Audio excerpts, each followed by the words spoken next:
Welcome to the Hot Seat. I'm your host, Maggy Martinez, and today, Georgia House District 81 is experiencing the same pressure for facing many rapidly growing communities across our state. Increasing traffic, infrastructure demands, the rising of cost of living, concerns about public education, access to health care, and the challenges facing small businesses and working families. My guest today believe his personal and professional experience give him a different perspective on those issues. Mishael White is the Democratic candidate for Georgia House District 81, representing portion of Henry County, including communities in Locust Grove and McDonough.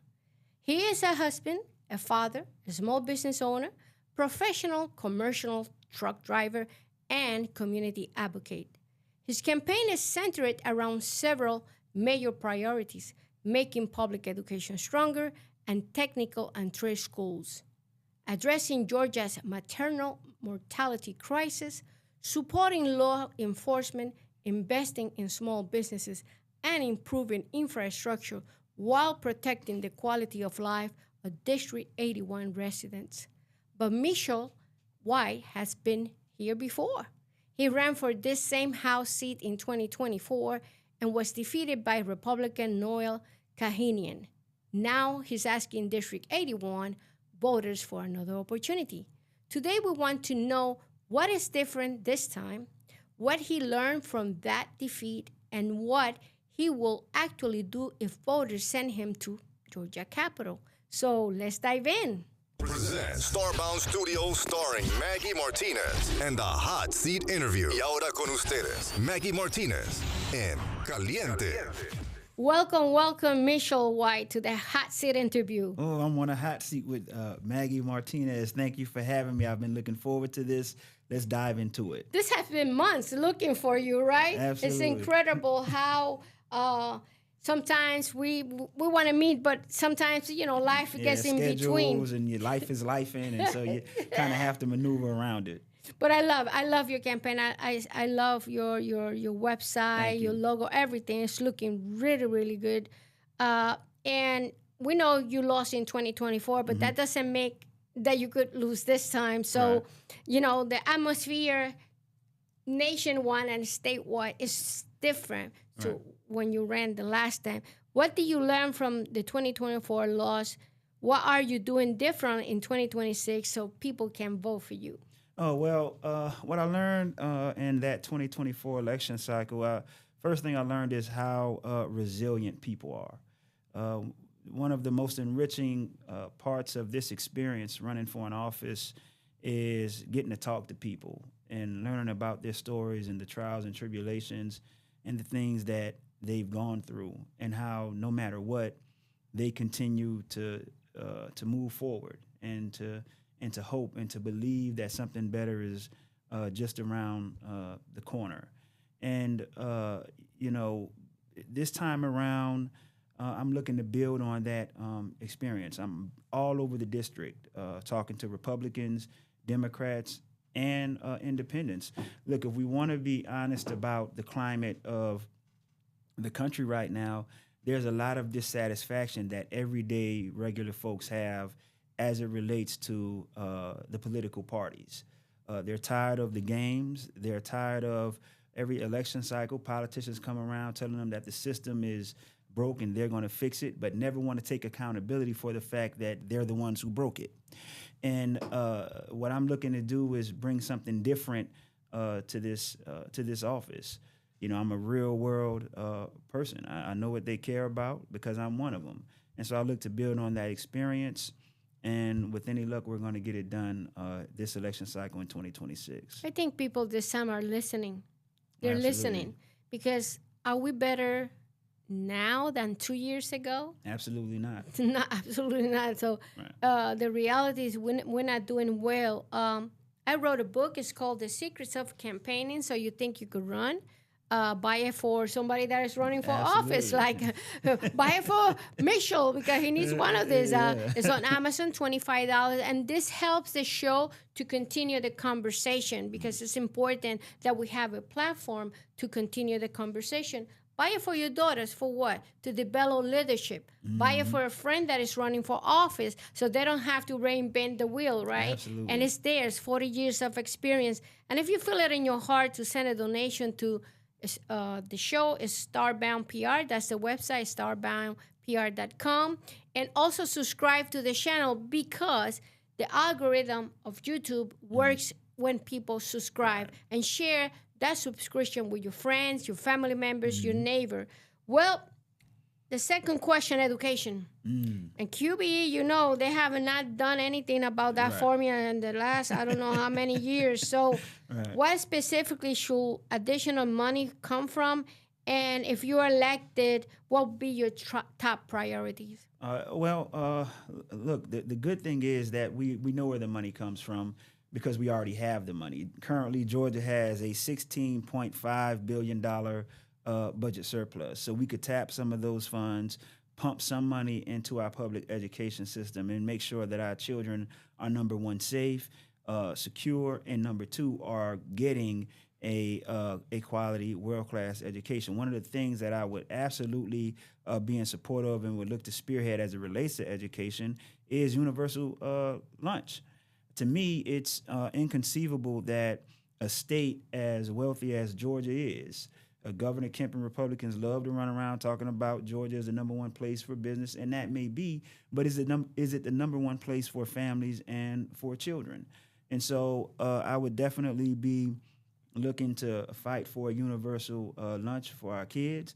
Kids should not have to go to school and worry about the stigma of not being able to afford to eat. And the studies show this, if a child is well fed, they're going to be that much more attentive in school. And so they'll be able to pay attention to what the teacher is saying.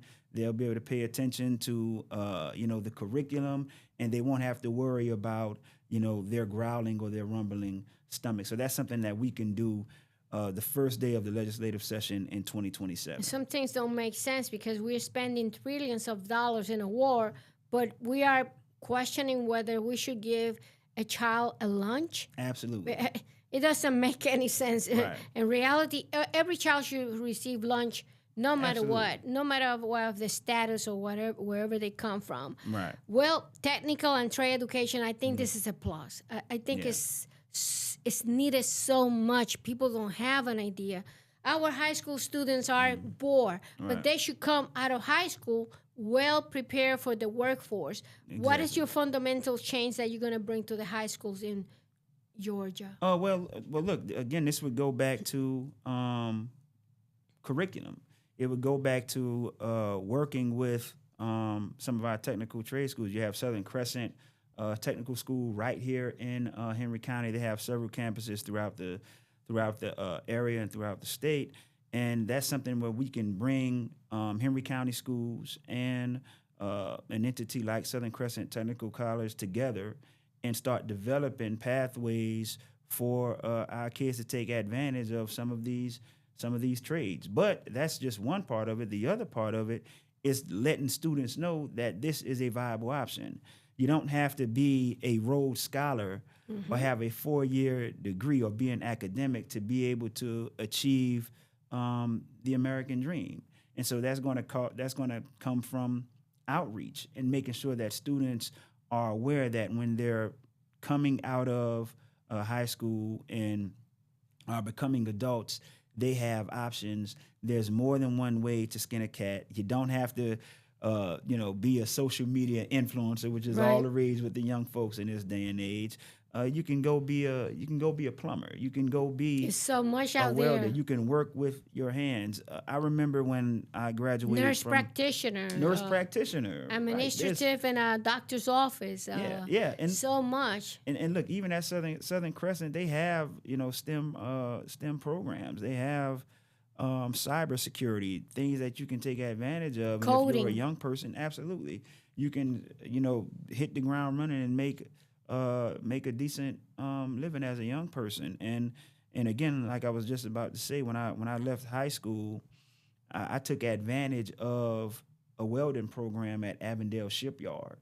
I took advantage of a CDL school. That's so excellent. I was just in everything. I You knew were how to weld. ready. I had my my CDL, and look, when I was working with my at the shipyard when Hurricane Katrina, because I'm originally from Louisiana, and when Hurricane Katrina hit, and I had to relocate to Georgia, there weren't a lot of welding jobs, but because I had the CDL in my back pocket, I was just able to transition and maneuver and just start driving trucks. Excellent. Full time. So we have to let students know that these programs are out there. We have to fund the programs. We have to work in conjunction with technical colleges and schools and the state. And we have to make these things available. And I believe if we do that, you're going to see a lot of students and young folks take advantage. Well, Mishael White, he's coming. The truck is coming. Oh my God, the truck is coming for this district.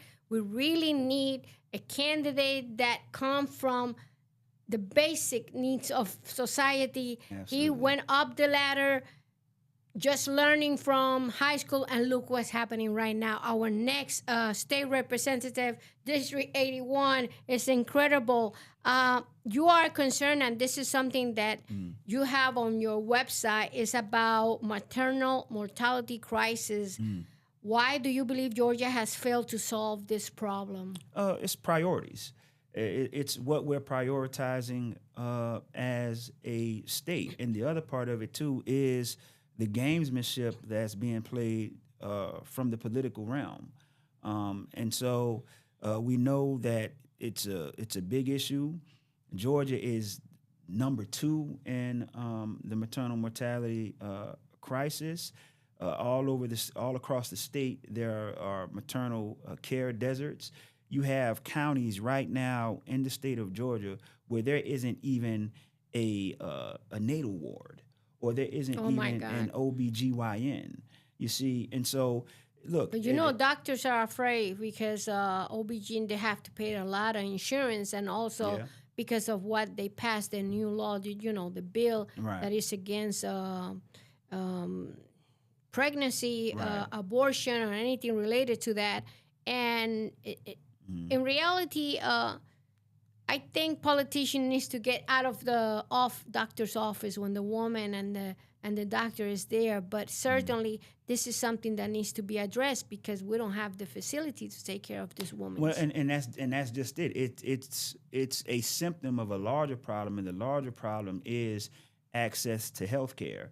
One of the things that I believe in and I've been absolutely clear on is that health care is a right. It's not a privilege. That's right. No one should get sick or having a medical emergency and face the prospect of going broke or going bankrupt. That's on us to solve. And again, it's merely a function of what we are prioritizing. If we can figure out how to put a man on the moon in the 1960s, right? You're telling me in 2026 we can't figure out how to make motherhood safe. That's right. It's a travesty, and I look forward to working with my colleagues in the Democratic Party when I'm elected on solving this issue and taking this issue on head on. Do you think Medicaid expansion is pivotal in all Well, look, this? I think any and all options should be on the table. And this is what I would challenge my Republican friends on. If we're as pro-life and pro-family as we say we are, then put your money where your mouth is. Right. There's no reason why we can't, as a state, make motherhood safe. For me, that's a moral issue. And so, again, if that calls for expanding the Affordable Care Act, if that means expanding Medicaid in some shape, form, or fashion, then that's what it requires. But we should not be hedging our bets when it comes to the safety of women and mothers in the state of Georgia, or in the country for that matter. You said that you want Georgia to provide law enforcement officers 100% workers' compensation, and when they are injured while protecting the public. That is an attractive promise, but somebody has to pay for it. How will your proposal work, and how much do you believe it will cost the state to pay for Well, this? the good thing is, again, a lot of the things that I'm advocating for, we already have the money for, because Georgia, again, has a $16.5 billion budget surplus last time I looked. But the good news is that Senator Emanuel Jones, who I'm sure you're familiar with, and Senator Brian Strickland were actually able to get that bill passed in 2025 and get it signed into legislation. So I'm glad to report that if you're a police officer out there, you're a first responder, and you get hurt in the line of duty, you will receive your 100% of your pay from your workman comp benefits. And in 2024, I was proud to be a big proponent of an initiative like that when I learned that that was something that our men and women in uniform faced. Well, infrastructure, and Henry County is suffering a lot in terms of heavy traffic, and Absolutely. all these businesses are there. What is wrong with the transportation and infrastructure planning in Henry County, and what specifically will you do to fight this to change at the state capitol? Well, it's funny you ask that, and infrastructure is a big part of my, my campaign platform. Here recently, Governor Kemp just allocated billions of dollars for a roadway package all across the state, but also focused here specifically in Henry County, that 75 North, 75 South corridor, expanding that. That's a step in a good direction, but it's not enough to get it done. Expanding Interstate 75 isn't going to make traffic flow better. In fact, what it will do is put more vehicles on the roadway. So what we have to figure out how to do is take some of these vehicles off the roadway, whether that means alternative transit methods. That may be something that we need to look at in conjunction with GDOT. One of the things that I've identified, and this comes from my CDL truck driver brain, Right. is look, we need some truck parking here in Henry County. If you just step back and look in the peak hours when traffic are at its worst, it's more trucks than cars. Right. And there's a reason for that, because what I can tell you as a truck driver is, if you're, on your hours of service, you have so many hours you can drive, and you have to be at the port in Savannah. Right. And, you're sitting in rush hour traffic, well, then you're going to keep driving. But if you can say there's a truck parking available somewhere right off the interstate, instead of fighting that traffic, because what I can tell you is we truck drivers hate to sit in traffic. We would prefer to do most of our driving at night, when it's a lot easier commute, right?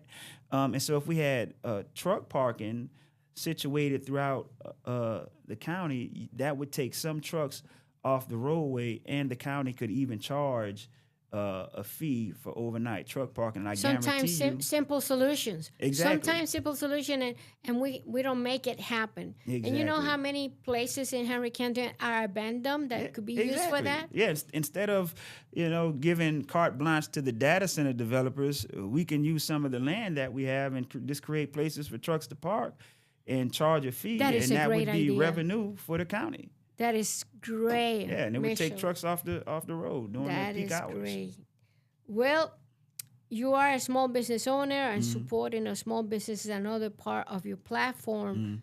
What will you change in Georgia law or policy to make it easier for small businesses in District 81, and especially to survive and grow? Yeah, well, it would be access to capital. That's right. I need some capital here. Yeah. I'm in Henry County. I need some capital. We have to be willing to invest in our budding entrepreneurs and small business owners. And when you speak with them, the hardest thing is access to capital, so they can continue to exist and ride the ebb and flow of business. And so, when we talk about, Georgia is the number one place for business, that can't just mean big business. No, for them it's just big business. Yeah, exactly. It has to be for small business owners such as yourself, such as myself, the mom and pop grocery store owner. Matter of fact, right in the district, right off of Peaksville, there was a couple who opened a pawn shop, and And so what I'm saying, I got this directly from them, just speaking with them, them going through the rigors of, getting everything set The up. license, the insurance, Yeah. everything is, by the time you open, you are owning so much money. Exactly. And that's not a good start. Exactly. So if we can find a way to streamline the process, make the process easier while helping to give qualified entrepreneurs and small business owners access to startup capital, then I think we're making a move in the right direction. I look forward to supporting legislation like that. That's the type of legislation I would be supportive of as it relates to business here in the district. There are three things they need to change. The fire marshal department that they have to give you a license is too much money. Okay. Just to have the equipment they're asking for is a lot of money. Second, the license of Henry County business is too high for a small business. Right. It is too high. And then they have opportunities for let's say federal funds and all that stuff that small businesses can qualify, but we don't qualify because the standards are more like for big companies, not for small companies, because the insurance alone, we're talking about 4 insurance. In my case, it's 4 insurance. It's if I use my camera, if I use my bird, my bird is the one that goes up, and I call it my bird, but you know what I'm talking about. If I use my car, and it was something else, there were 4 insurance that I needed to pay. Right. That's not. No, that's you can't make it like that. Those are things that we have to revisit and make it easier for small businesses to open, because if you help a very small business, and then it's much easier to grow. Right? But that's not happening. And here's one other thing on that too with small businesses, even the phrasing of how we define small business, because you have some companies that are Fortune 500 companies and are technically classified as small businesses. Yeah. I would be interested in creating another designation of micro businesses that we would prioritize, because look, even for example, with Trump's disastrous tariff policies, that's having a tremendous adverse effect on businesses all across the country, including right here in Georgia.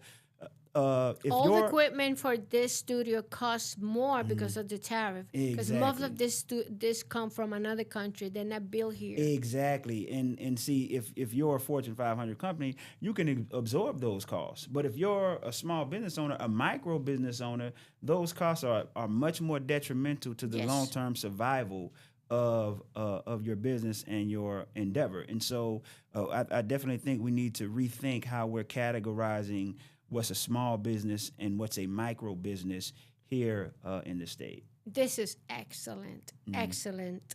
Well, cost of living. Oh my God, cost of living. The gross. Oh, yeah. We need to do another show just for this one. I think I spent about half a tank of gas on the way over here. Yeah, you see what I'm talking about? Talking about gas, grocery, health care, child care, and you name it. We're not making ends meet. People are suffering. Absolutely. People are quiet. What I don't like is people are too quiet when we know they're suffering. They're going through so much shit just to pay for gas alone. When I'm going to use my van, I have to be careful. I have to make like a route. Okay, I have to go here, I have to go here, I have to go. Because going back and forth, $4 right now is $3.85, but sometimes they put it up to $4. It's not good. It's not good for the people, especially for the retired people. Right. If you're elected, what are the 3 things you could realistically do as the 180 members of Georgia House to lower the financial pressure on working families? Well, one of the things I already mentioned, and that was the universal lunch. Because, look, that's putting a lot of pressure on families. You have to think about making sure your child is going to eat when they're at school. And so I think if we were able to get something like that done, that would be the first thing. The second thing is, look, this past legislative session, there was a big to-do about affordability coming from both Democrats and Republicans, but I think we have to remember that it is state Republicans who were in full support and alignment with President Trump's agenda and his disastrous policies that have now brought us this affordability crisis in 2026. That's been steadily ramping up. I mean, look, I'm a trucker, And for the first time in my career, I spent $900 on a gallon of tank, a fuel of gas, right? 900 per week, per month? No, that's what I'm saying. That one time when I filled up for a tank of gas, it was $900. Oh no! First time I ever yeah, mine had was to pay that much. 67. Yeah, and so that's a result of policies that's coming out of Washington, right? And so I think, and this is what I tell folks, Maggie, about this is, look, the American people may be discouraged, they may be disillusioned, they may be distracted, but they are not stupid. They know a bad deal when they see one. And so this is what we're seeing culminating right now in 2026. And so the second thing that I can do is work with my colleagues, Democrats, and some Republicans who have their finger on the pulse of their district. They're mindful. And know they're mindful of what's going on. Absolutely, and know that. Well, go ahead. Whatever they're doing, that affects their district too. So they have to work with you, and you have to work with them. Absolutely. See, it can't just be only when there's an election cycle coming up. Right. And now you want to talk about affordability, but before that, you were supporting the president, whose policies that we know that all the evidence and the economic experts were saying was going to do this, you supported right here in the state, and many of them ran on that in 2024. And so now that bill is coming due of accountability from the voters, not from me, but from the voters who are experiencing this, now you want to start talking about affordability. Look, one of the things that we have to do, we're going to have new leadership at the state house. The Republicans have had control of the state for the better of 2 decades, and look at where we are right now. Now, if you're a member of the Epstein class, you're fine. You're doing great. You're excellent. But if you're a working person like me, then you're struggling. You're catching it. And look, even when we talk about struggling and catching it, that's now, but things weren't all that great before that either. This is just taking it to another level of pain that we haven't experienced in quite some time. And so, again, I look forward to being in the state legislature and, being in the thick of things. And what I want the residents of District 81 to know is that I understand what you're going through. I'm one of you. I'm not some curated politician. I'm just someone who saw a need and said, you know what, I'll step up and I'll do my best to fulfill that need. Well, look at that camera and tell them why you are different from Mr. Noelle and why they should vote for you. Well, I'm different from my Republican opponent, Noelle Kahaian, because she's MAGA and I'm not. And look, if we want to be honest about MAGA, they're not making America great again. They're making Americans grieve again, all across the country and right here in the state. But it's more than just that. I'm a member of the community. I'm a working person. I get out of my bed every day, and I go to work to feed my family and to keep a roof over their head. And I know that you do the same thing. And so this is a matter of judgment. When all the experts were saying that Trump's disastrous tariff policies were going to be inflationary, my opponent, she said, I'm for it. When all the experts were saying that these ICE raids were going to be harmful to farmers and to our economy, my opponent, she said, let's do it.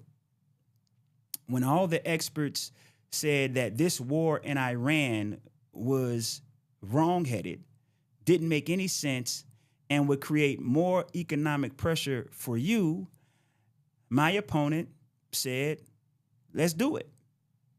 And so the question that you have to ask yourself if you're a resident of District 81 is, do I want a representative who, when Donald Trump says jump, they ask how high? Or do I want a representative when Donald Trump says jump, they ask why? Does this make sense for my community? Does this make sense for my state? And does this make sense for you?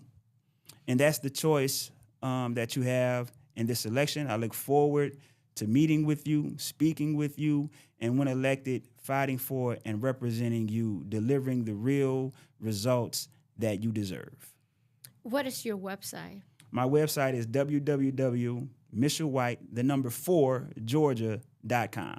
It's important that you visit his website because he brings a plethora of experience that is important for the citizens of District 81.